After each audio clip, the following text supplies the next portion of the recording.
समस्त को ख्रीष्ट प्रेम मोर आंतरिक नमस्कार। प्रिय बंधुगण, आज वीडियो बहुत खास होगा जाऊँगी।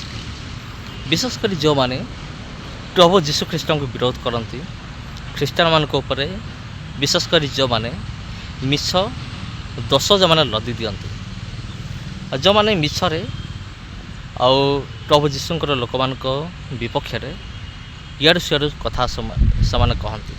विशेषकर ये वीडियो से निमंते जो मैंने ख्रीस्टियानिटी को निंदा करती। आउ ये वीडियो आपण मत देखु, ये वीडियो बहुत किसी आपन को शिखापी मिल। तेबे ये वीडियो को निश्चिंत रूपे अन्य मान पाखक निश्चिंत शेयर करते। बहुत शिक्षणीय विषय अच्छी ये वीडियो रे, उभय बाइबल एवं श्रीमद् भगवत गीता उभय को लेकिन व्याख्या कराई ये वीडियो रे। आउ मु गोटे आपन को वीडियो क्लिप गोटे देखी जोटा कि आउ गोटे यूट्यूब चैनल रू नहीं अच्छी। आउ जो यूट्यूब चैनल ना होची आचार्य विकास मसी, जोटा कि हिंदी अच्छी। आपड़ तो निश्चित भाव में हिंदी बुझीपारे।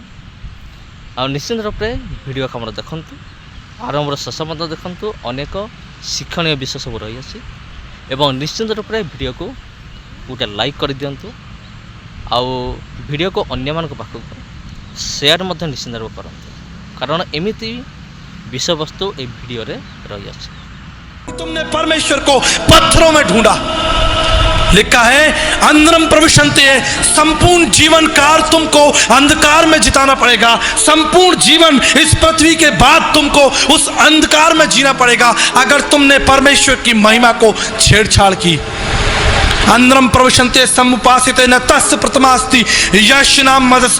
परमेश्वर जो पवित्र है, तस्य प्रथमा उसकी मूर्ति नहीं होती। जो पवित्र है, जो निष्कलंक है, सर्वव्यापी है, आत्मा है, he is the most high. You can not dare to imagine.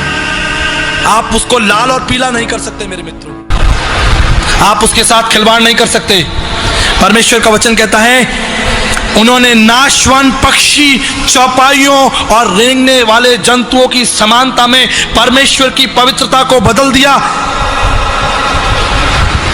जानते हैं परमेश्वर अपने न्याय को प्रकट करेगा और परमेश्वर का वचन कहता है प्रकाशित वाक्य में ऐसे लोग परमेश्वर के सिंहासन के निकट नहीं आएंगे, परमेश्वर के राज्य में प्रवेश नहीं करेंगे। जिन्होंने परमेश्वर के साथ खिलवाड़ किया है, जिन्होंने परमेश्वर को लाल और पीला किया है, जिन्होंने परमेश्वर के साथ मजाक किया है, वो परमेश्वर के राज्य में कदापि प्रवेश नहीं करेंगे।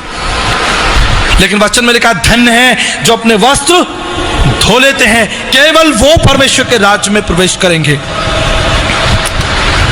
ऐतिहासिक और नॉन ऐतिहासिक, हिस्टोरिकल एंड नॉन हिस्टोरिकल, लाल पीले वालों की बात ही नहीं करता अब मैं बात करता हूं इतिहास में उपस्थित लोगों की। अथर्ववेद 11:5-17, मांत्रिक उपनिषद 11 पद, सा ब्रह्मचारी वस्त्रशा। परमेश्वर जब इस संसार में प्रकट होगा, परमेश्वर जब इस संसार में देह धारण करेगा, वचन में लिखा है आदि में वचन था, वचन परमेश्वर के साथ था, वचन देहधारी हुआ, हुआ। भारतीय दर्शन भी कह रहा है शब्दों ब्रह्म, शब्दाक्षर परम ब्रह्म, वागे ब्रह्म। परमेश्वर जो शब्द है, परमेश्वर जो वचन है, वो इस संसार में देहधारी होगा। लेकिन जब होगा तो वो विवाह नहीं करेगा। हालेलुया, वो ब्रह्मचारी रहेगा। उपनिषदीय लक्ष्य, परमेश्वर अपने पवित्र स्वभाव को इस संसार में बनाए रखेगा। संसार के भोगों में प्रवेश नहीं करेगा, शादी नहीं करेगा, बच्चे पैदा नहीं करेगा। उसके जीवन में संन्यास और वैराग्य होगा। उसका राज्य नहीं होगा, वो राजा नहीं कहलाएगा, वो रथों पर नहीं चलेगा, वो वैराग्य होगा। यीशु ने कहा कि लोमड़ियों के 2 भट्ट होते हैं और पक्षियों के घोंसले, लेकिन मेरे पास सर झुकाने के लिए, छुपाने के लिए भी स्थान नहीं है। कुछ नहीं लाया यीशु मसीह और कुछ नहीं लेकर गया। वो वैराग्य जीवन काम क्रोध मद लोभ की, जब लग मन में खान, तब लग पंडित मूर्ख हो तुलसी एक समान। कौन ऐसा व्यक्ति हुआ जिसने काम क्रोध लोभ मोह माया पर झपट्टा नहीं डाला? मैं ऐतिहासिक पुरुषों की बात कर रहा हूं। इस संसार में न केवल भारत के ऐतिहासिक, संपूर्ण इतिहास में कौन ऐसा व्यक्ति हुआ जिसने पाप के ऊपर झपट्टा नहीं डाला, जिसने बुराई के ऊपर झपट्टा नहीं डाला, जिसने हत्या नहीं की, जिसने लड़ाइयां नहीं लड़ाई, जिन्होंने आंख के बदले आंख और दांत के बदले दांत नहीं तोड़वाए? कौन ऐसा हुआ जिसने नारी देह के ऊपर झपट्टा नहीं डाला? ऐतिहासिक लोगों की बात कर रहा हूं। कौन ऐसा हुआ जिसने विवाह नहीं किया? संपूर्ण इतिहास में उपनिषदीय लक्ष्य को, वेद के इस लक्ष्य को, सब्रह्मचारी वस्त्रशा, वो स्वभाव से ब्रह्मचारी निष्कलंक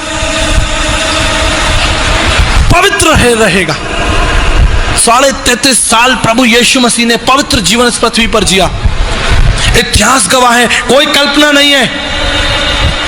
Jesus is the founder of history. यीशु मसीह इतिहास का राजदूत है, इतिहास का बनाने वाला है, इतिहास का जनक है। यीशु काल्पनिक नहीं है। सब्रह्मचारी वस्त्रशा, पढ़नी 4:4-58 में लिखा है, 98 में लिखा है, निष्कलंक परमेश्वर, निष्कलंक पवित्र। आप क्या सोचते हैं पवित्र को और अपवित्र को? आप समझते हैं पवित्रता किसको कहते हैं? पवित्रता किसको कहते हैं? परमेश्वर पवित्र है। पौर्णिमा के इस लक्ष्य को किसने पूरा किया?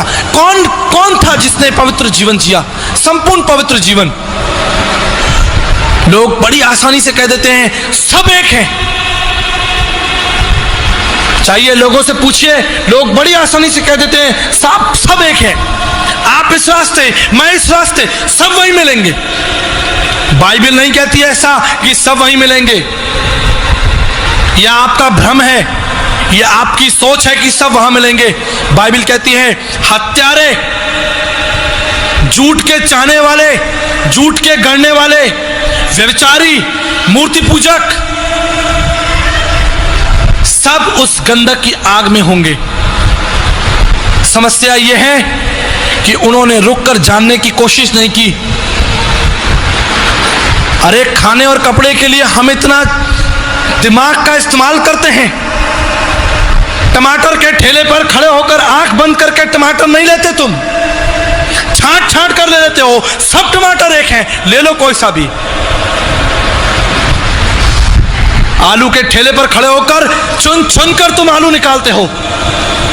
और जब ईश्वर की पवित्रता की बात आती है, ईश्वर को पहचानने और जानने की बात आती है, ईश्वर को समझने की बात आती है, उसको ग्रहण करने की बात आती है, सब एक हैं। सावधान हो जाइए मेरे मित्रों, अगर आप इस प्रश्न के साथ जी रहे हैं, सब एक नहीं है। अगर सब एक भी होगा तो उस भीड़ में यीशु मसीह नहीं है। यीशु मसीह पवित्र है, निष्कलंक है, निर्मल, निर्दंत, त्रिकाल यज्ञ, अनासक्त है, वो पवित्र है, तीनों लोक का स्वामी है। उसने आपके पापों के लिए लहू बहा है। विवेक चूड़ामणि 34:36 में लिखा है, वो उद्धारकर्ता और शरण स्थल है। आज आप क्या चाहते हैं ईश्वर से? क्या चाहते हैं ईश्वर से आप? रोटी कपड़ा और मकान? रोटी कपड़ा और मकान तो दुष्ट भी प्राप्त कर लेता है, लेकिन ईश्वर की भक्ति का कारण है उद्धार को प्राप्त करना। उद्धार जब तक नहीं मिलेगा, आज लाखों लोग शनिवार के दिन तेल दान करके खुश हैं कि उनको उद्धार मिल गया, लेकिन परमेश्वर का वचन कहता है रुक जाओ। परमेश्वर उद्धारकर्ता और शरण स्थल है। बिन जाने प्रीत ना होए। जिस परमेश्वर को तुम जानते नहीं, उसकी क्या आराधना करोगे? कहां तेल टपका रहे हो? कहां फूल माला लेकर जा रहे हो? कौन तुम्हारे बलिदान को ग्रहण करेगा? कौन तुमसे बातचीत करेगा? कौन तुम्हारे पापों को क्षमा करेगा? क्षमा कौन करेगा? ज्ञान तो आपको मैं भी दे सकता हूं, ज्ञान तो आपको सड़क पर चलता हुआ आदमी भी दे देगा, लेकिन पाप क्षमा करने का अधिकार केवल और केवल प्रभु परमेश्वर के पास में है। पाप कौन क्षमा करेगा आपके? गुरु नानक साहब ने कहा, हूं पापी पतित परम पाखंडी, तू निर्मल निरंकारी। हे परमेश्वर, मैं पापी हूं। क्या गुरु नानक साहब आपके पापों को क्षमा करेंगे? तुम्हें शरणम गच्छ सर्वभावेन भारतम तत् प्रसादनम प्रशासिति शाश्वतम। उसके पास जाओ जो तुम्हारे पापों को क्षमा करेगा। क्या श्री कृष्ण आपके पापों को क्षमा करेंगे? क्या साईं बाबा आपके पापों को क्षमा करेंगे? क्या पौलुस तुम्हारे पापों को क्षमा करेगा? क्या इब्राहिम तुम्हारे पापों को क्षमा करेगा? क्या मूसा की व्यवस्था तुम्हारे पापों को क्षमा कर सकती है? संसार के तमाम संत महात्मा गुरु पीर पैगंबर मिलकर भी तुम्हारे पापों को क्षमा नहीं कर सकते, क्योंकि पाप क्षमा करने का अधिकार स्वयंभू सृष्टिकर्ता प्रजापति देवयज्ञ भुवनेश्वर नाभि, जब तक स्वयं प्रजापति परमेश्वर जिसने आकाश और पृथ्वी को बनाया है तुम्हारे पापों को क्षमा ना करे, तुम्हारे पाप बने रहेंगे। इसलिए यीशु ने कहा, हे पुत्र तेरे पाप क्षमा हुए। क्यों यीशु ने पापों को क्षमा किया? और निष्कर्ष क्या निकला? उठ, अपनी खाट उठा और चल फिर।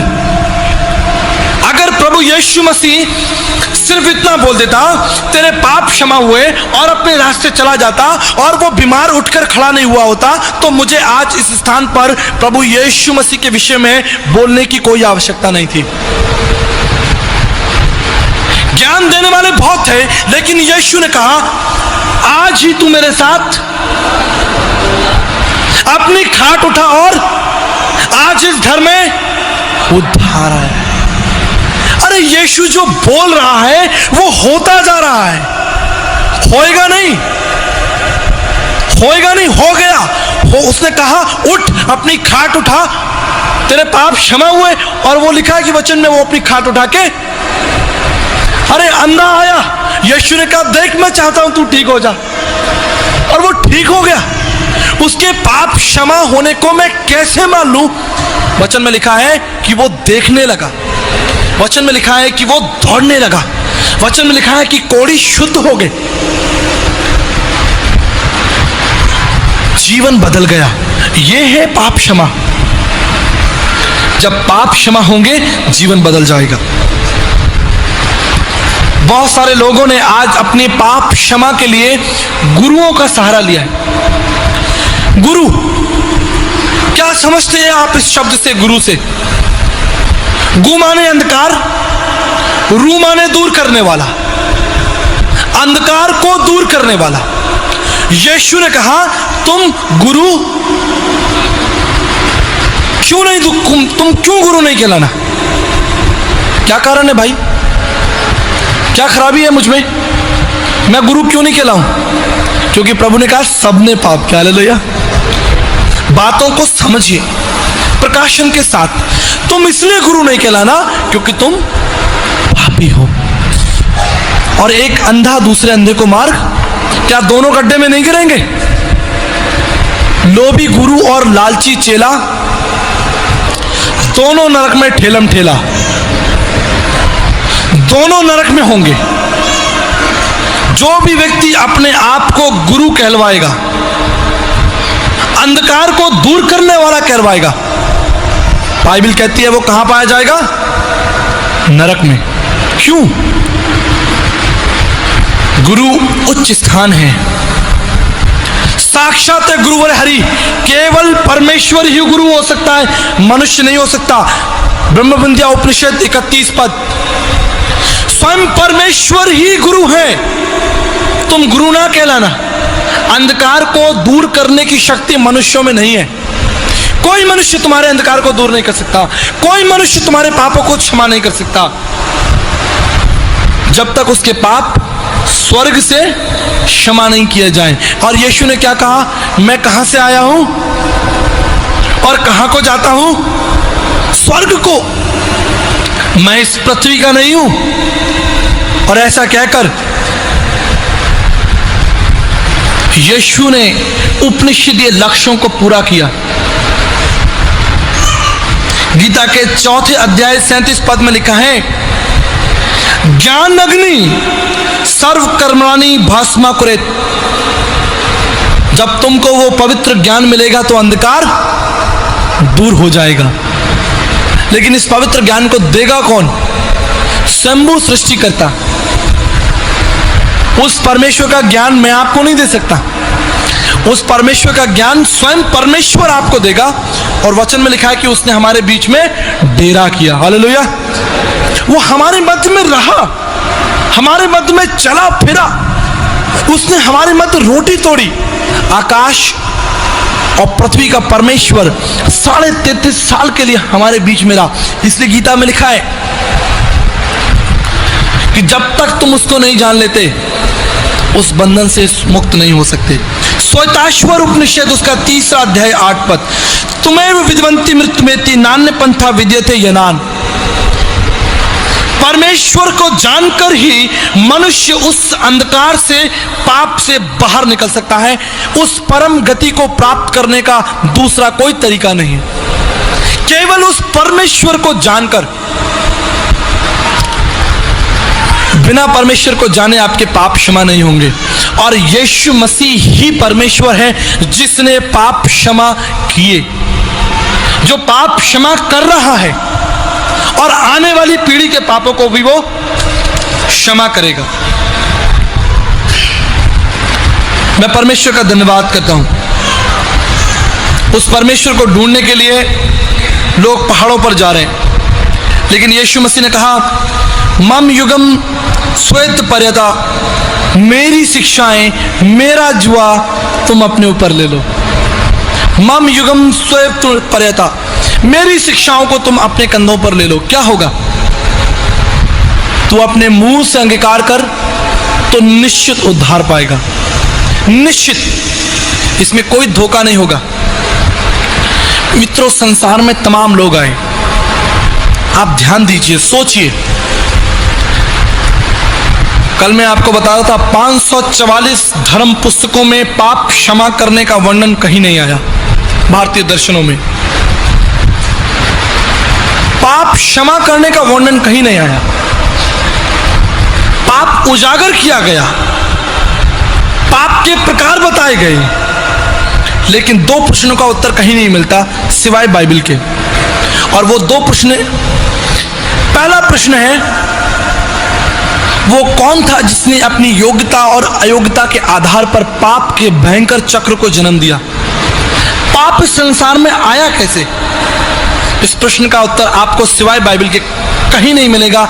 यह मेरा आपसे आत्मिक वायदा और दावा है। मैं आपके सामने खड़ा हूं। जाकर इतिहास के पन्नों को, शास्त्रों के पन्नों को, वेद, उपनिषद, रामायण, महाभारत, व्याकरण, छंद, चौपाइयां, श्रुति ग्रंथ पढ़ लीजिए। आपको पाप की उत्पत्ति कहीं नहीं मिलेगी। पाप की उत्पत्ति कैसे हुई?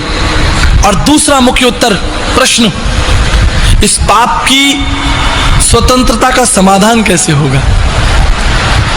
यीशु ने कहा, आज ही तू मेरे साथ स्वर्ग में होगा। The moment you believe you are a sinner and you pray, और आप प्रार्थना करें, वचन में लिखा है कि तू निश्चित और निश्चित और निश्चित उद्धार पाएगा। इसमें धोखा, ये उद्धार है क्या? उद्धार कोई खाने पीने की चीज है? उद्धार कोई सर्टिफिकेट है? उद्धार कोई कप और शील्ड है? उद्धार है क्या? परमेश्वर का वचन कहता है, परमेश्वर ने मनुष्य को अपनी समानता में बनाया। समझ लीजिए उद्धार की परिभाषा को। परमेश्वर ने मनुष्य को अपनी समानता में बनाया और मनुष्य ने पाप के भयंकर चक्र में गिरकर उस समानता को खो दिया। समानता को खो दिया। परमेश्वर के साथ उसका संबंध टूट गया। यीशु मसीह वापस आया, उसने उस समानता को, उस संबंध को पुनः स्थापित। परमेश्वर का जीवन, परमेश्वर के से कार्य, परमेश्वर की सी बातें, परमेश्वर की सी सोच, परमेश्वर का सा चरित्र ही तो उद्धार है।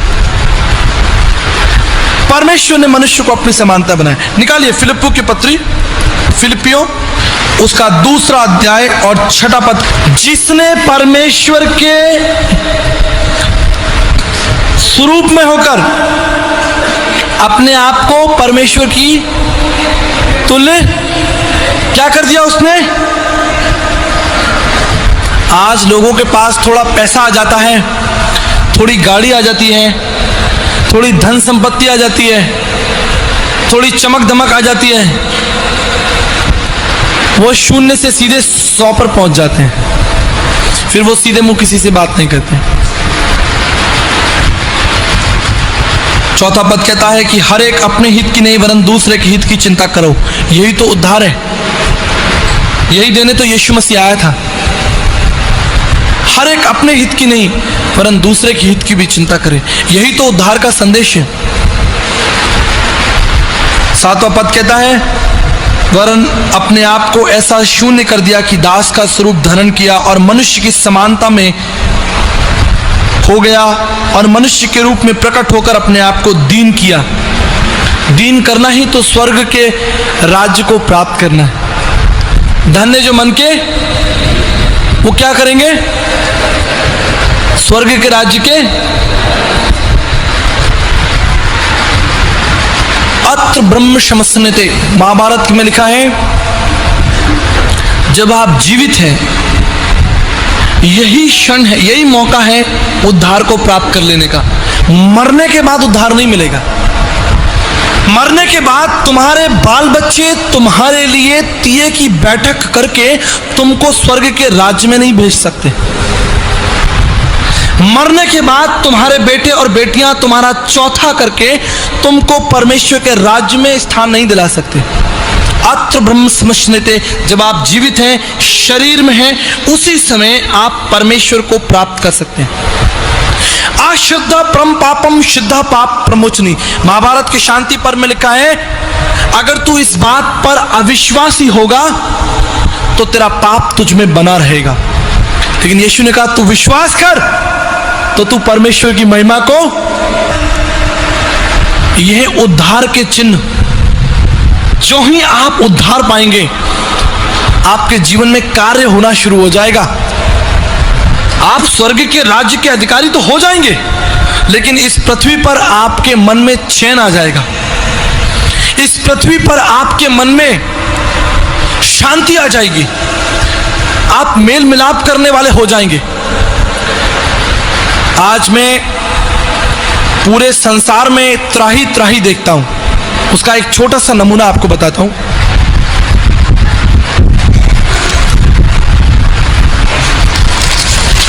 आप कहेंगे भैया कैसे?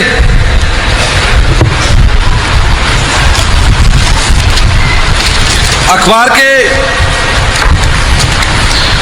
इस कॉलम में कुछ बातें प्रत्येक दिन छपती हैं।